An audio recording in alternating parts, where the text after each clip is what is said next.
shuhada and all of our ulama, all of the marhumeen of those who are here present, and all of the marhumeen in particular who have no one to make dua for them. Rahimallahu man qara'a suratul Fatiha. Bismillah ar-Rahman ar-Rahim. Alhamdulillahi Rabbil Alameen ar-Rahman.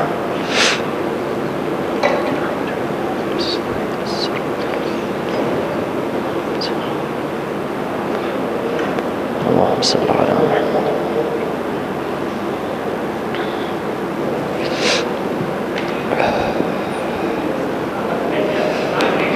And just whilst we allow the extra brothers to come in, and I'm sure it's the case on the sisters, please, if you can, try and move forward so we don't disrupt the majlis, inshallah. Try and stand up and move forward. And I ask you to remember our awaited Savior, Al-Qa'im min Ali Muhammad. Allahumma salli ala Muhammadin wa ali Muhammad.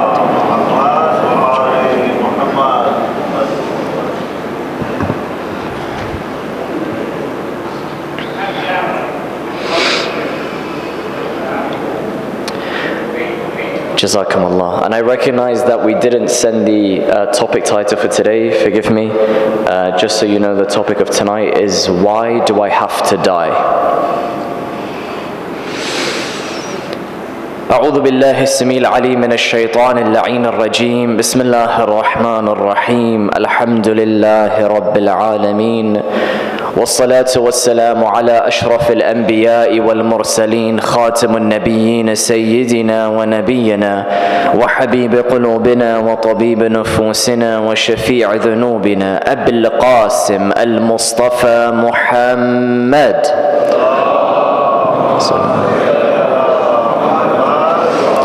وعلى أهل بيته الطيبين الطاهرين المأسومين المذلومين، واللعنة الله على أعدائه.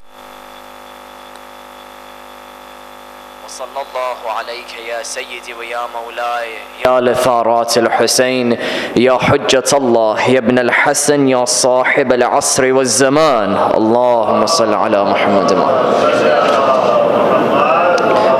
And to can ease the heart of Sayyidah Zainab alayha salam, al-Masa'ib, and also for al-Baneen in Medina, I ask you to recite a salawat that is befitting of the tragedy that befell them both.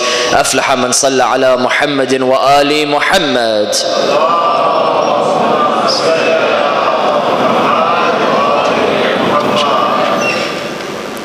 My dearest elders, brothers, sisters, salamun alaykum wa rahmatullah. When we've been enjoying life for so many years and we eventually see a loved one pass away, especially when it's the first loved one that we've seen pass away, it can be quite a tough pill to swallow. And many frustrations can go through our head, many emotions can go through us. And sometimes innocently we kind of just think, why do I have to die in the first place? Why can't it just be that I stay with my family, I stay with my brothers, I stay with my sisters, I stay with my spouse, I stay with my parents? Why is there a moment where I have to bid goodbye to my family? It's beautiful having these family dinners that we get to embrace them, to love them, to share stories and share learnings and to improve each other. Why does it have to end? Of course, as Muslims, we know that death is a reality. And everyone in the world knows that death is a reality, just as taxes in most countries anyway. But we know that death is a reality. It's going to hit us. The Quran tells us, كُلُّ نَفْسٍ ذَائِقَةُ الْمَوْتِ. Every soul is going to taste death at some point. But why? Have we ever thought why? Couldn't Allah subhanahu wa ta'ala have just tested us knowing that He was going to know what we were going to do anyway? Couldn't He have just sent us to heaven or hell? Why do we have to go through this whole thing? What's the whole point of death? We've learned over the last few nights that this understanding and knowledge that the unseen exists is so that one of the reasons is that so we realize that we're not immortal beings, that there's an end and we're going to be tested. But why specifically death? Why do I have to go through it? So tonight I want to try and share with you 4 proofs as to why not just death, but also what comes after death, the questioning in the grave, accountability, And finally, a verdict that we'll have to live with for the rest of our life. Why do we have to go through this journey? Inshallah, we'll share 4 proofs with you this evening with the salawat ala Muhammadin wa ali Muhammad.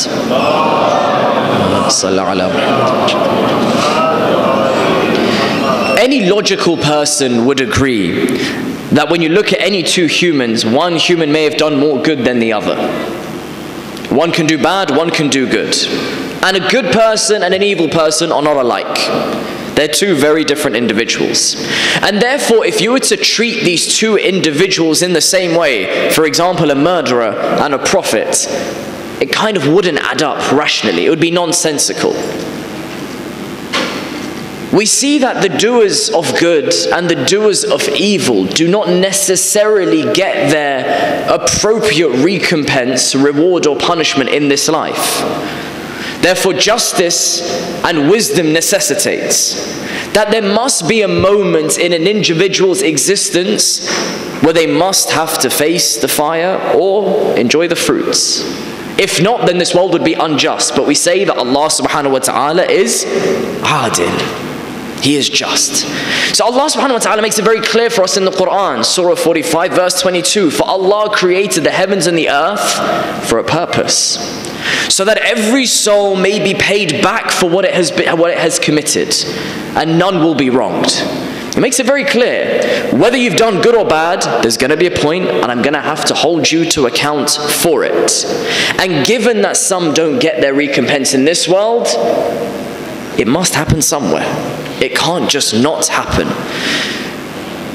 The justice of Allah subhanahu wa ta'ala therefore necessitates that there must be a raising, there must be a questioning, there must be a return, there must be a reckoning. And again, he makes it clear in Surah Al-Sad verse 28, or should we treat those who believe and do good like those who make mischief throughout the land? Or should we treat the righteous like the wicked? Of course, the logic says this can't be the case.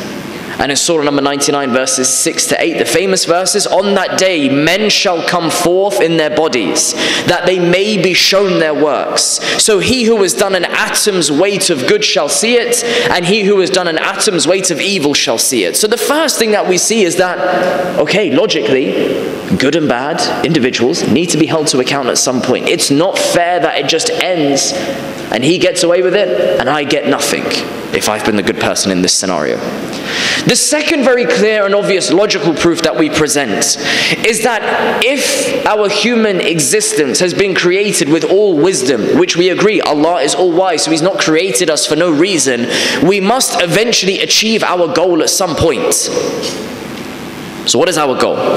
وَأَنَّ إِلَىٰ رَبِّكَ الْمُنْتَهَى. That unto your Lord is your finality, or also translated, and unto your Lord, He is the final goal.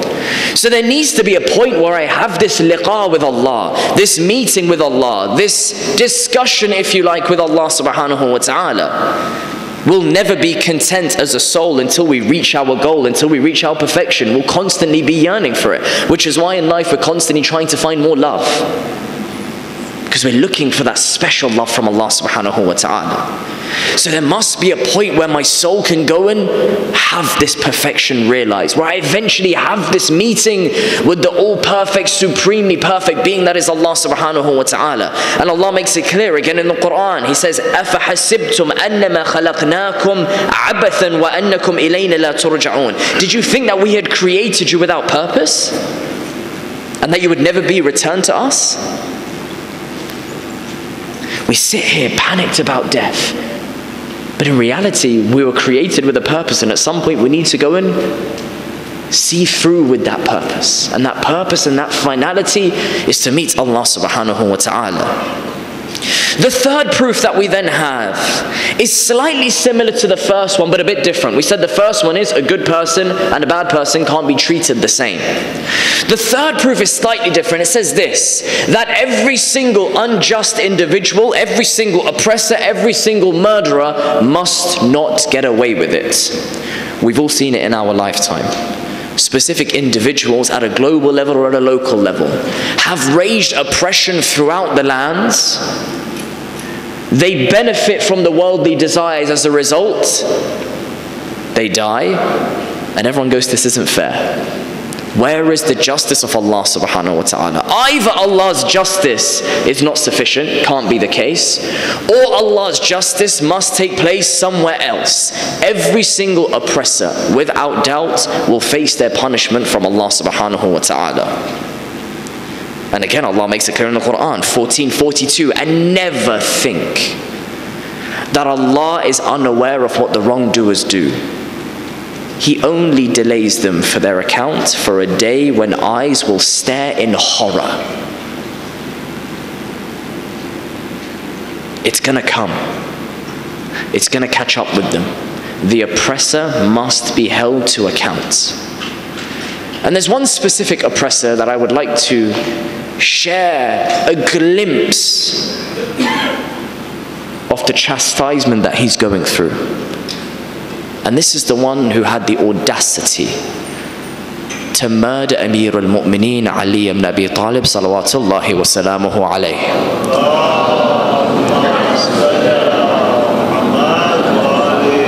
A second salawat that is befitting of Amir al-Mu'mineen salawatullahi wa salamuhu alayhi.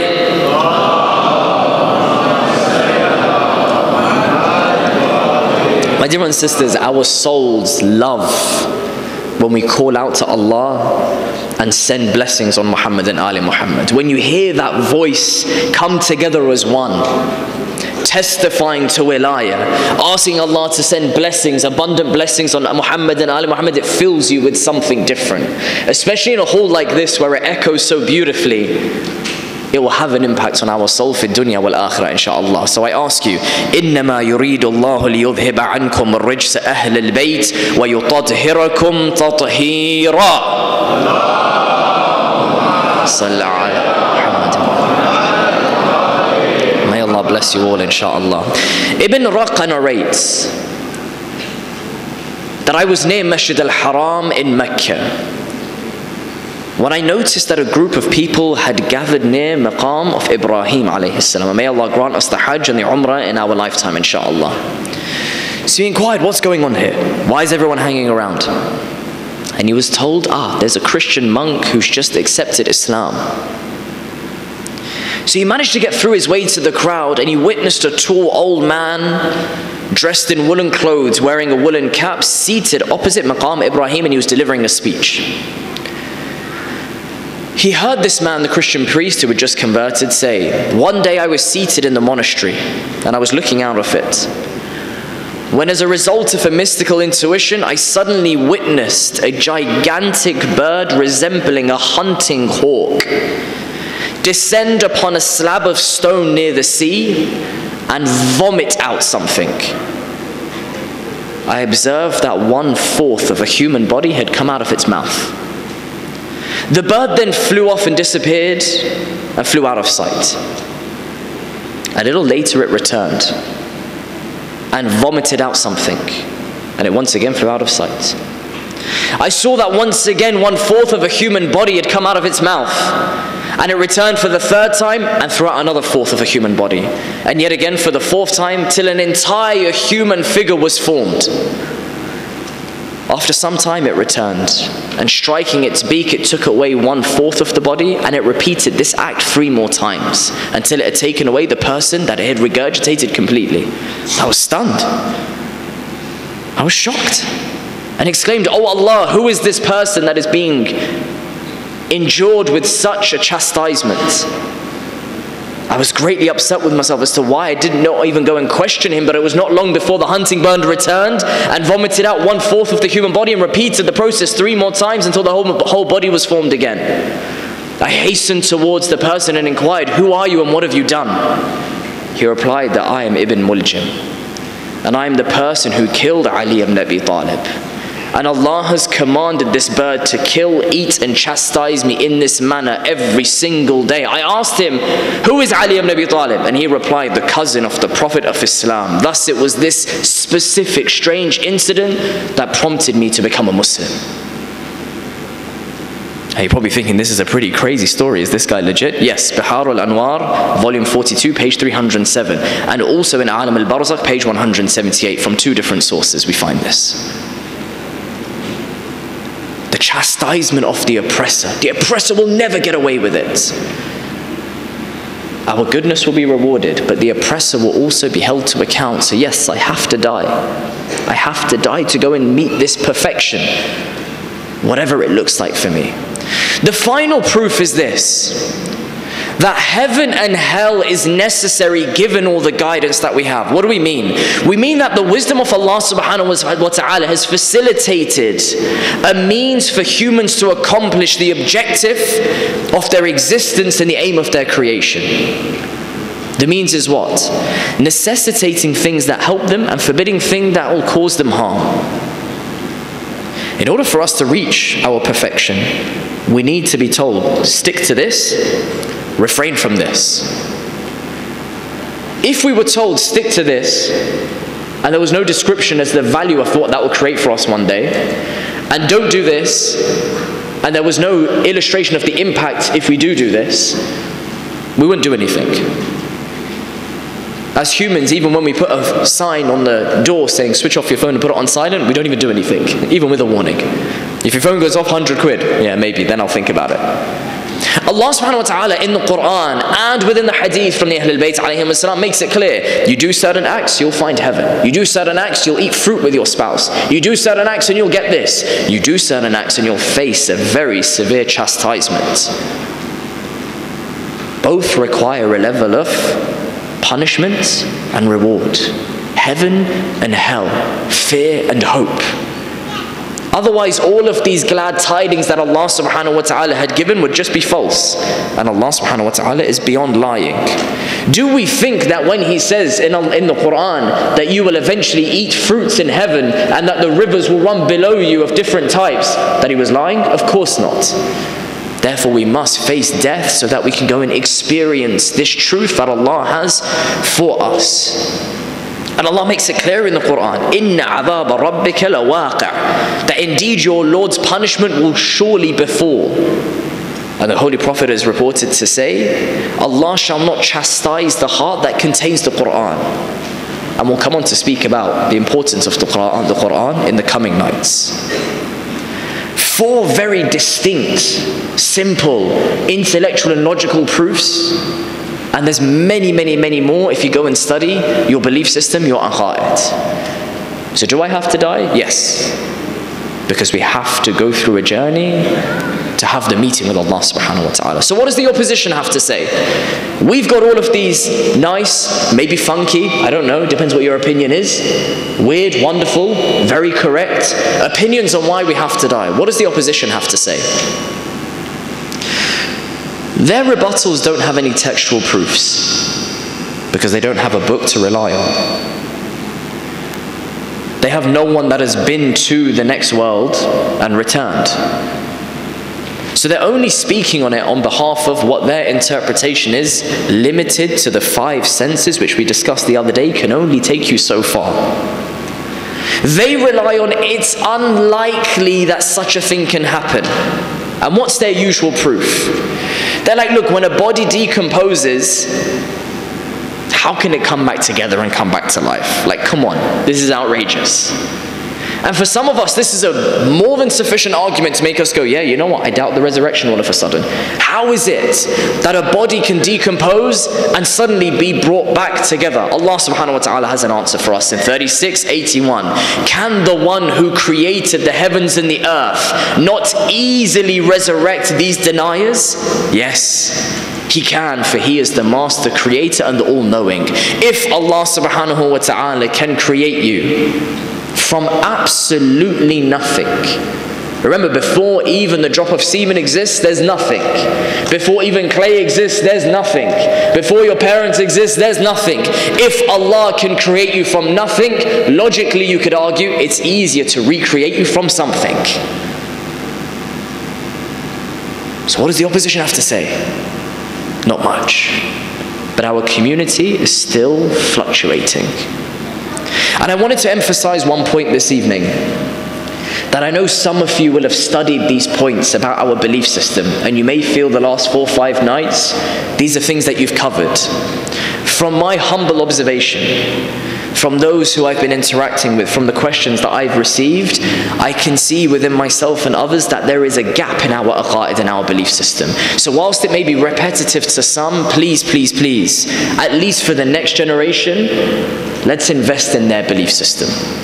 Because if their belief system wobbles, when we as parents die and we expect them to recite Surah Yasin for our soul, if they don't believe in the unseen, there's no Surah Yasin coming our way. Inshallah, we hope that they'll conduct that Surah Yasin, and not just that, but also seek the intercession of Muhammad and Ali Muhammad. Allahumma salli ala.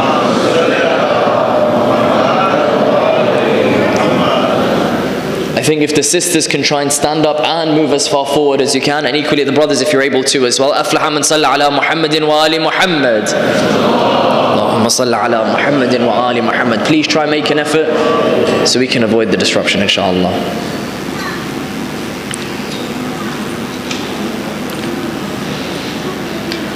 For the love of Sayyidat al-Nisa al-Alameen, Fatima, salla ala Muhammadin wa ali Muhammad.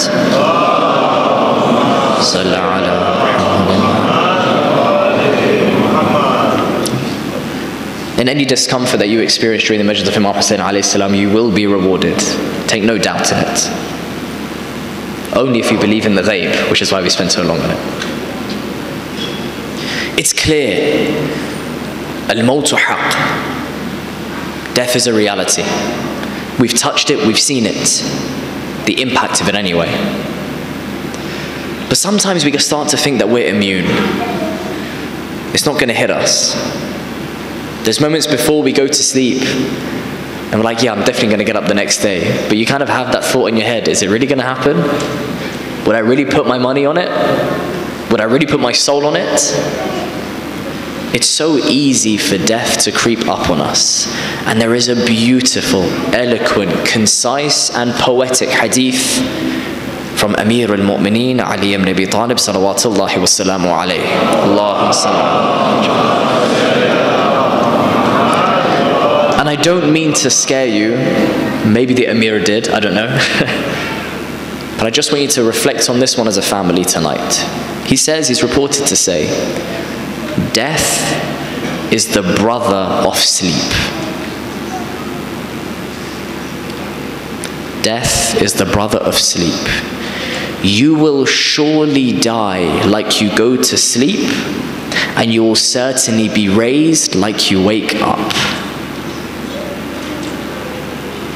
From an academic, to a politician, to a philosopher, to a warrior, to a father, how much more do we need of a man? Death is the brother of sleep. You'll surely die like you go to sleep, and you'll certainly be up. We sleep with ease, we wake up with ease, we'll die with ease, we'll be resurrected with ease. We can't run away from this reality. And it needs to start us turning the engine in our life to say, okay, al-yawm, on this day, that's it, the change is coming. We've proven it now in the last 5 nights. It's definitely a haqq. There's no way it can't be true. So why are we still not changing? What is stopping us? Maybe it's because the Instagram feeds that we're constantly scrolling, or the friends that we're always speaking with, or the dinner tables that we attend, or the newspapers that we're reading are stopping us from remembering death, unlike how Amir al-Mu'mineen would remind people about death. And let me give you a practical example of this. Every city has a very, very, very clear illustration of death. Cemeteries. Cemeteries. Cemeteries are filled with bodies that are buried. What was society's ingenious idea to stop people from being buried and therefore to get rid of cemeteries? Cremation. We already have discussions in the community of people discussing whether we should get cremated rather than buried.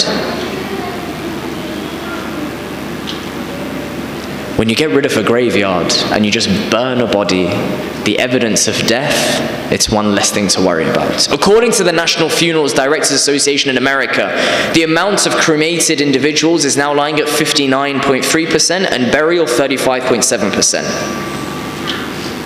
The tables have turned. We're happy to burn away our loved ones. We're happy to remove the evidence. Because you know what? I don't really want to have to go every week to go and look back in that grave and remember that I'm going to be 6 foot under. I don't really fancy that, actually. Not only is burial so vital in Islam, but the visitation of the cemetery is critical. And our Holy Prophet has a wonderful discussion about this, where he's reported to say, when you are invited to weddings, before we're talking about deaths, yes, we've jumped to weddings. When you are invited to weddings, take your time in attending them, for they incite the remembrance of this world's pleasures. And when you're invited to funerals, hasten to attend, for they incite the remembrance of the akhirah. Where does Amir al-Mu'mineen learn all of this from? None other than Nabi al-A'zam Khatam al-Nabiyyin Rasulullah Muhammad. Allahumma salli ala. We're invited and told, hasten to the attendance of funerals. Don't get the message and just quickly mark it as unread and leave it for another time. Go and see the cemetery. Take your family weekly to the cemetery. I always found it weird, actually. And credit to my wife's family for this. When I got married, one of the things that my in-laws used to always do whenever we'd go to South London, let's go to Qabristan. Oh, what's the big deal, man? You guys are addicted to this place. They love it. It's like a social. But even if you go smiling and you're with your family, when you eventually reach the Qabristan, something overtakes you. If you just have 3, 4, 5 minutes alone, and you observe these graves, you observe those names that once were right next to you, your companions, living within a society that is regularly reminding us about the akhirah, is going to help us in preparing for our day that we know is definitely going to come. Otherwise, death is always going to be a surprise for us. It shouldn't be a surprise, but it will always remain a surprise if our society is not nurturing the remembrance of death. And another advice I give to my dear fathers and mothers, and I think I mentioned this the other day, go and get involved in ghusl kafan and let your children see you do the ghusl and kafan of someone. Discuss it with them, what it felt like to touch a dead body, how you have to maneuver this body in such a certain way to make sure it doesn't feel any harm, what happens to this body now once it gets buried, why do we use camphor, why do we use different types of water and leaves? Answer these questions. The more they realize that this faith has a prescribed journey for this dead body, the more they'll realize this faith knows what it's talking about. It's not just do what you want, burn it and be done with it. Because we need to realize, my dear brothers and sisters, for every action that we take for dunya, we are shaping a personality that will exist in the akhirah.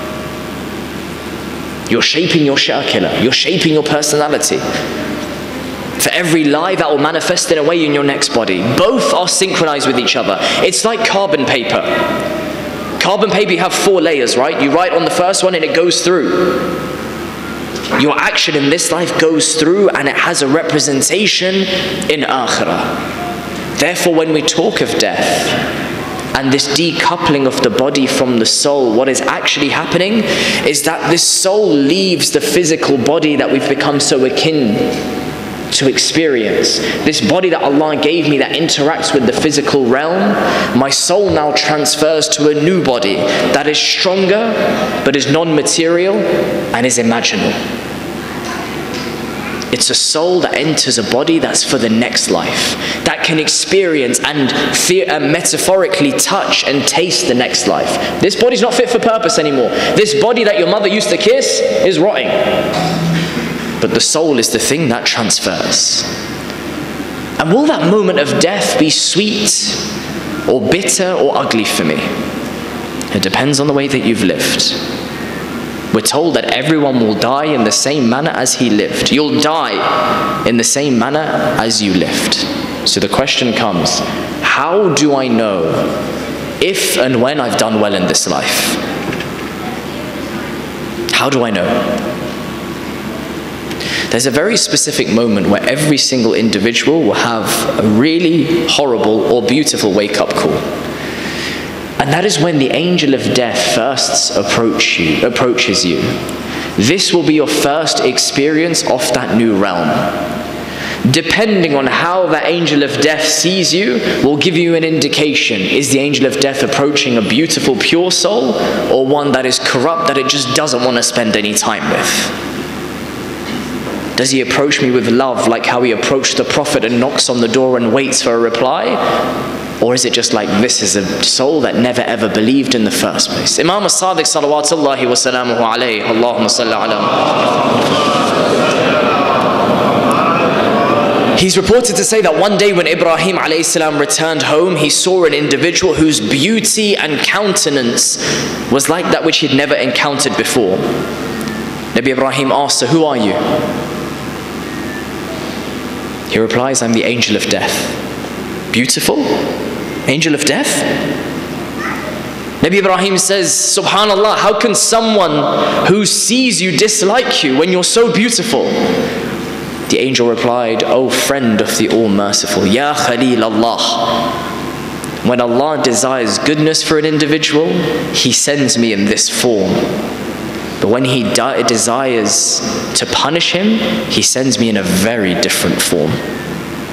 The first moment we know whether we've been on the right tracks for dunya is when it's already too late. The angel of death has arrived, and that's it. We know the form. So we may leave this world as if we're leaving a stifling prison and going towards a world of freedom and perfection in Allah, or we may feel like we've been captured by this angel of death and being led to a place of torture. It depends on the life that you've lived in this dunya. Quran has some really, really shaky verses about this. 1631, كَذَلِكَ يَجْزِيَ اللَّهُ الْمُتَّقِينَ. This is how Allah rewards the righteous. In the next verse He says, those whose souls the angels take whilst they are virtuous, saying to them, peace be upon you, enter paradise for what you used to do. Ya Allah, make us amongst those individuals. But then in 850, Allah subhanahu wa ta'ala says, and pay close attention, if only you could see when the angels take the souls of the disbelievers, beating their faces and their backs, saying, taste the torment of burning. And in 851, this is the reward for what your hands have done, and Allah is never unjust to His creation. Goes back to that logical point. If I've done good, I'll be rewarded. If I've done bad, I have to face the consequences. We all know we need to correct stuff in our life. We know it. We don't need to spell it out. We can all reflect, go home, write our list, do our muhasabah that we discussed in the first few nights. But His Eminence Shaykh Abbas al-Khummi in Manazil al-Akhirah, where he discusses the concept of death in this last journey, he cites a hadith from our holy sixth Imam, which gives us an extra clue about what something specific we need to work on. He says, if a person wishes that his last moments should be easy, which is all of us, he should maintain cordial relations with his kith and his kin and be kind to his parents. Whoever does so, death will be eased and he will never fall prey to misfortunes in his lifetime. Yet we still see family issues all over the place. Over what? Usually, when someone in the family has died, and there's inheritance involved, we turn into those like at the point of Sakhifa. We're not bothered about the one that's dead, we care who gets the house, who gets the money, who gets the land. Family relationships break. This is one of the biggest causes for problems in our akhirah. In the same book, Manazil al-Akhirah, Shaykh Abbas al-Khummi then goes on to share a parable related to our Holy Prophet, who went to see a youth who was in his last moments of life. The Prophet advised him, recite the kalima of Tawheed, La ilaha illallah, etc. The youth couldn't utter it. He tried, he couldn't do it. Nothing. His tongue turned speechless. The Prophet repeats his order, nothing. He repeats it again, twice. The youth can't answer. The Prophet's thinking, what's going on here? He turns towards a woman, the Holy Prophet, who was sat next to the youth's head and asked, are you this person's mother? She said, yes. The Prophet asked her, are you unhappy with your son? She answered, yes, I am unhappy. but I would forgive him if the Prophet commanded me to do so. So the Prophet says, forgive him. As soon as the mother forgives the son is able to now recite the kalima once again. The Prophet asks the youth, tell me, what did you see? This young youth who had upset his mother, and only until his mother had forgiven him and now he has the ability to speak again, he answers that I saw an ugly looking man who had held him by the neck and was trying to strangle him. The Prophet advises him, say, Ya man yaqbalul yasir wa ya'fu an kathir. O one who accepts the little deed and overlooks the much wrong. Accept my little deed and overlook my much wrong. You are certainly the all-merciful, the all-forgiving. The young man recites this. The Prophet asks, what do you see now? He answers that he saw that a handsome man had come to his rescue while the ugly man had turned back. The Prophet orders him to recite the dua again, and having done so, he asks him, what did you see now? He replied that the ugly man has now left, and the handsome youth was there by his side, comforting him. And he uttered these words, and then breathed his last. My dear brothers and sisters, the pleasure of our parents is vital. Vital. We spoke about it with the youngsters this afternoon, but now let me address the parents.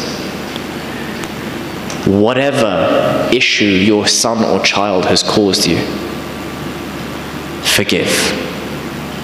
Forgive. Simply forgive. Create that harmony again in your families. Because even if someone who knew the Prophet, and the Prophet being present when this individual is dying, even that can't prevent a youngster or anyone facing the issues of the angel of death if their mother is displeased with them. Another thing that we're told from the Holy Prophet about what can help us in our moments of death, the Prophet is reported to say, he who knows a fellow brother's evil deed and conceals it from others, Allah will conceal his faults on the day of resurrection. Why is it that when we get told a secret, the whole neighborhood, all of Clifton knows before we've even got home?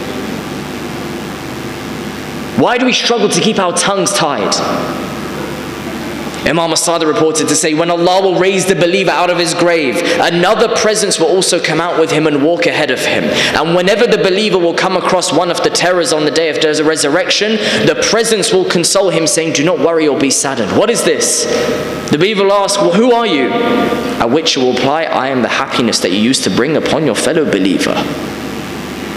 If you're constantly bickering and gossiping and backbiting about your fellow believer, not only do you get that first chastisement, but you lose out on the second mercy.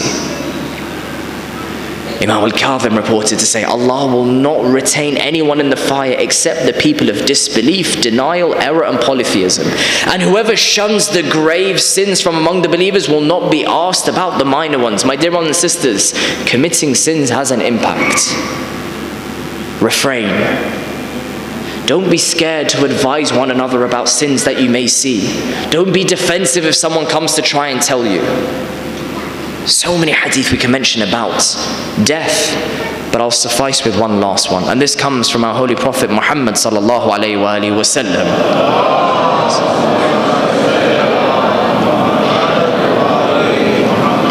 The Holy Prophet advises us. Say each of your prayers as if it was your last prayer. Say each of your prayers as if it was your last prayer. How many of us in this room pray as a family? And then we wonder, why do our children not value prayer? Our children are abandoning prayer.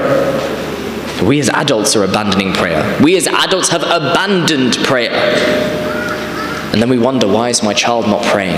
Pray with them. Beautify salah for them. One of the scholars in one of his lectures said that at Fajr time, his father would come to him with a very, very, very sweet apple and just kind of stuff it in his mouth, just so that he would associate Fajr with sweetness. Are we even getting up for Fajr as parents? What are we doing to create the spirit of prayer? Because Imam Sadiq is reported to say that in his last moments he calls his relations and companions and tells them, verily our shafa'ah, our intercession never reaches the one who takes prayer lightly.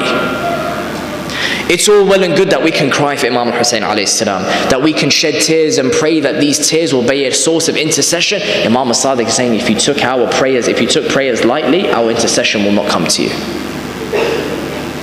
Sacrificing azah for salah? No, do both. Observe your salah and observe the azah. Death is a reality, my dear brothers and sisters. Do I have to die? Yes. Is there reason and value? Yes. Can I do things to make sure this death is as smooth as possible? Yes. But it requires work. And I need to analyze what state is my relationship with my fellow brothers, sisters, my family. What's the relationship I have with my prayers? If we've got work to do, let's get started. Because just as easy as it is for you to sleep tonight, it is as easy for you to die. And just as easy as it is for me to be to wake up, it is as easy for me to be resurrected. We shouldn't fall into this false slumber like it's not going to hit me one day. Death is a theme that we see in Muharram and in Ashura everywhere. But there's a particular type of death that strikes even the most passionate believers in Allah subhanahu wa ta'ala. They don't falter, but it hurts them. Undeniably it hurts them. And that is the death of one's child. No matter how old that child is, if the father is 90 and they see their 70-year-old son die, this is painful. If a father is 50 and they see their 30-year-old son die in a car accident, it's painful. But it's particularly painful when a father is in his 50s and 60s and sees their young teenage, 20s and young infant son die as well. But tonight we dedicate our thoughts to a mother who gave away her sons. Sallallahu alayka ya Sayyidi wa ya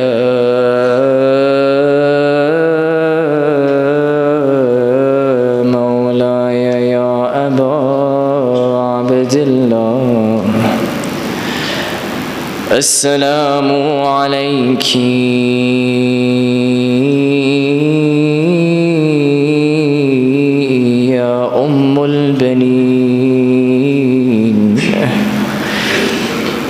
Amir al-Mu'mineen knew that this day was coming for his son Hussein alayhi salam, and therefore he sets a plan to try and support Hussein on the day where he will call out, who's there to help me? Amir al-Mu'mineen calls for his brother Aqil, who is a genealogist, and he understood the tribes of the Arabs very well. And he tells Aqil, go and find a woman from a family known for their valor, so that I can marry her and then bear a son that's full of valor. Aqil tells him, then marry this lady, Ummul Baneen Kilabiyya. For there is none among the Arabs who is more brave and full of valor than her fathers. Al-Baneen alayhi salam, meaning the mother of sons. She has not one, not two, not three, 4 sons representing her on Yawm al-Ashura. Uthman, Ja'far, Abdullah and Abu Fadl Abbas alayhi salam. Note the second name, Kilabiyya. On the day of Ashura, Shimr bin Jawshan la'natullah alayhi, his last name is Kilabi. They come from the same tribe. He comes and calls for Abbas and his brothers, saying, where are my nephews? They didn't reply to him.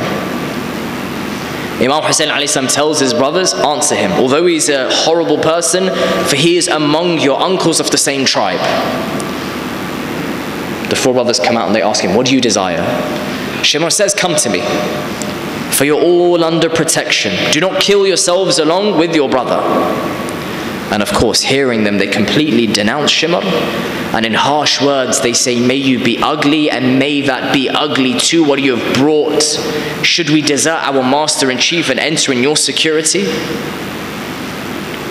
Al-Baneen's raised them. Amir al-Mu'mineen's raised them. And they've done such tarbiyah of these individuals ready for this day. And there's two particular things that always come to mind when I think of al-Baneen. When someone gets married and they enter their new marital home, the man welcomes the wife, and whatever the wife wants, they try to give. They'll have some demands. I want this, I want that, I want this, I want that. Al-Baneen alayhi salam enters this family home, and she has one request. Al-Baneen, what's your request? You've just entered the house of Ali. You know that you'll be seeing Hassan, Hussein, Zainab, Kulthum regularly. What is this one request that you have? Ya Baneen, tell me, what is this request that you have of Amir al-Mu'mineen? Show me how you are preparing your dear sons for the day where they need to protect their master Abi Abdullah al-Hussein. Baneen asks the following request. She says, O Amir al-Mu'mineen, do not call me Fatima, for I do not want to cause misery and upset amongst your children. I do not want them to remember the tragedy of their mother Zahra. Perhaps because she wanted her sons to know that these four individuals are the ones that you protect with your life. Oh Baneen, what is the second thing that I always think of when I think of you? It is a phrase that she would repeat while she's in Medina. When Bishr would return back to Yathrib, she would have a phrase that says, tell me about Hussein. Tell me about Hussein. The caravan returned back to Medina. Imam Sajjad asks the poet Bishr, the poet, to announce what has happened. Bishr calls out to the people of Medina, Ya Ahla Yathrib, La maqama lakum biha. O people of Medina, sadness has overwhelmed me. Why, Bishr? قتل الحسين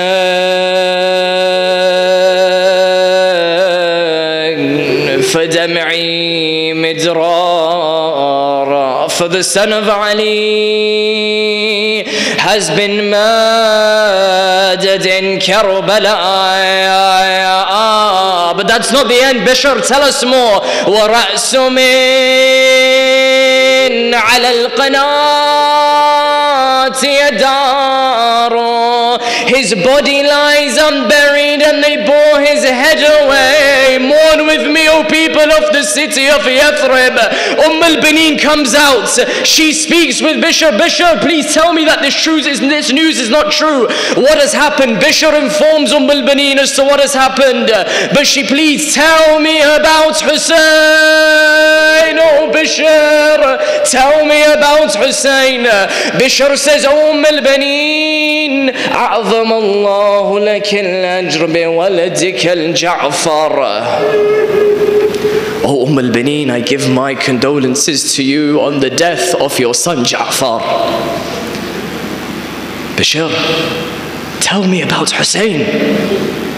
أعظم الله لك الأجر بولدك العثمان. Oh Baneen, I'm sorry about the death of your son Uthman. Bishr, tell me about Hussein. أعظم الله لك الأجر بولدي العبد الله. I give you my condolences, O Baneen, about the death of your son Abdullah. Ya Bishr, tell me about Hussein. I wonder, O Baneen, is the next line that Bishr said the line that made you realize what had happened? What does Bishr say? أعظم الله لك الأجر بالقمر العشيرة العباس. So al-Baneen, I give you my condolences for the death of Qamar Bani Hashim al-Abbas. Oh Bishr, I don't care about Ja'far, I don't care about Uthman, I don't care about Abdullah, I don't even care about Al-Abbas. Just tell me about Hussein. Ya al-Baneen, أعظم الله لك الأجر بأبي عبد الله الحسين شهيد بكربلاء. Oh al-Baneen, what is your reaction in this moment? You face the death of your 4 sons. How do you reply in this moment? Imam Sadiq tells us that al-Baneen, the mother of these 4 martyred brothers, she would go to the cemetery of Baqi and would lament and lament and lament with heart-rendering, grief-stricken words upon her sons. Oh al-Baneen, not 1, not 2, not 3, not 4, in fact 5 for Hussein. The grief must have overcome you to levels that I'll never comprehend. But al-Baneen, I have to ask you this question, I'm sorry. You received the news from Bishr about the death of your 4 sons and about Hussein. You received the news, but you didn't see what happened. Oh al-Baneen, when Zainab came to you, in what state would Zainab come? Oh al-Baneen, if you are in such a state and you didn't see the murders with your eyes, then tell me about the one who sees the deaths of all of them. In what state does Zainab return to Medina? Oh Zainab, I ask, when you turn to Medina, which house looked the same? One was without Hussein, one was without Akbar, one was without Abbas, one was without Qasim, and one was without Aoun, and one was without Muhammad. Oh Zainab, how do you handle this? al-Baneen, you were so kind to this family. You said that I don't even want my name to be mentioned, Fatima. Don't call me Fatima in front of Zainab. Why? Because I don't want Zainab to remember the incident off the door. Oh Zainab, I ask you now, if you didn't want to be reminded of the incident of the door with your mother Zahra, then what went through your mind when you would hear the enemies galloping towards the tent? Would you turn to Furat and see that Abbas is not coming to defend you? You would hear them say, burn these tents on fire. Oh Zainab, how do you not remember the door that is set alight in the city of Medina? Oh Zainab, when you see the smoke coming from the door in Medina, and now you see the smoke from the tents begin to engulf, how do you not remember your mother Zahra? Oh Zainab, you look to Zahra and you see her lose a young infant child. Now you look to Hussein with Ali in al-Azhar within his arms. Oh Zainab, Zainab, when your mother was killed between the door and the wall, I remember that your father and your siblings were there to comfort you. Oh Zainab, when your father was struck in Shahr Ramadan, your siblings were there to take care of you. Oh Zainab, when your brother Hassan was poisoned, your other siblings were there for you. Oh Zainab, when Habib, when Qasim, when Ali and Al-Akbar, when Aoun and Muhammad was slaughtered, Abbas and Hussein came to help you. But when Abbas fell at Furat, only Hussein was left to console you. And when you would know that he would ride into the battlefield and there would be no one left to console you, Zainab, I ask you, Zainab, what was this final embrace between you and your brother Hussein? What would you whisper into the blessed ears of Hussein? Hussein. Oh Zainab, were you more worried about Hussein's eyes, or his hands, or his chest, or the neck of Hussein? Zainab, who is there to console you after Hussein returns to the heavens? Who consoles you at this time? Ya al-Masa'ib, this isn't the end of the mother of tragedies. Why? Because Imam As-Sajjad tells us, what was the toughest part that you faced in Karbala? He says, Ash-Sham, Ash-Sham, Ash-Sham.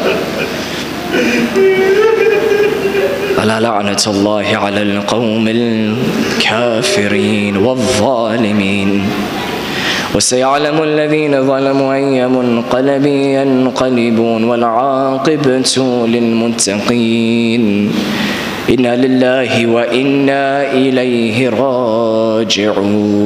For the love of Zainab on this night, no shyness. As I've said, and I saw it happen yesterday, so I have to say it with a loving heart, you would never leave the funeral of your mother or your father early. We are commemorating the gathering, the Ashura, the death of Hussein and his family. Please, unless it's absolutely necessary, please do not leave this hall and disrespect them and not partake in their lamentations and azar. Form your lines and beat your chest for Hussein ibn Ali. Ya Hussein! Ya Hussein!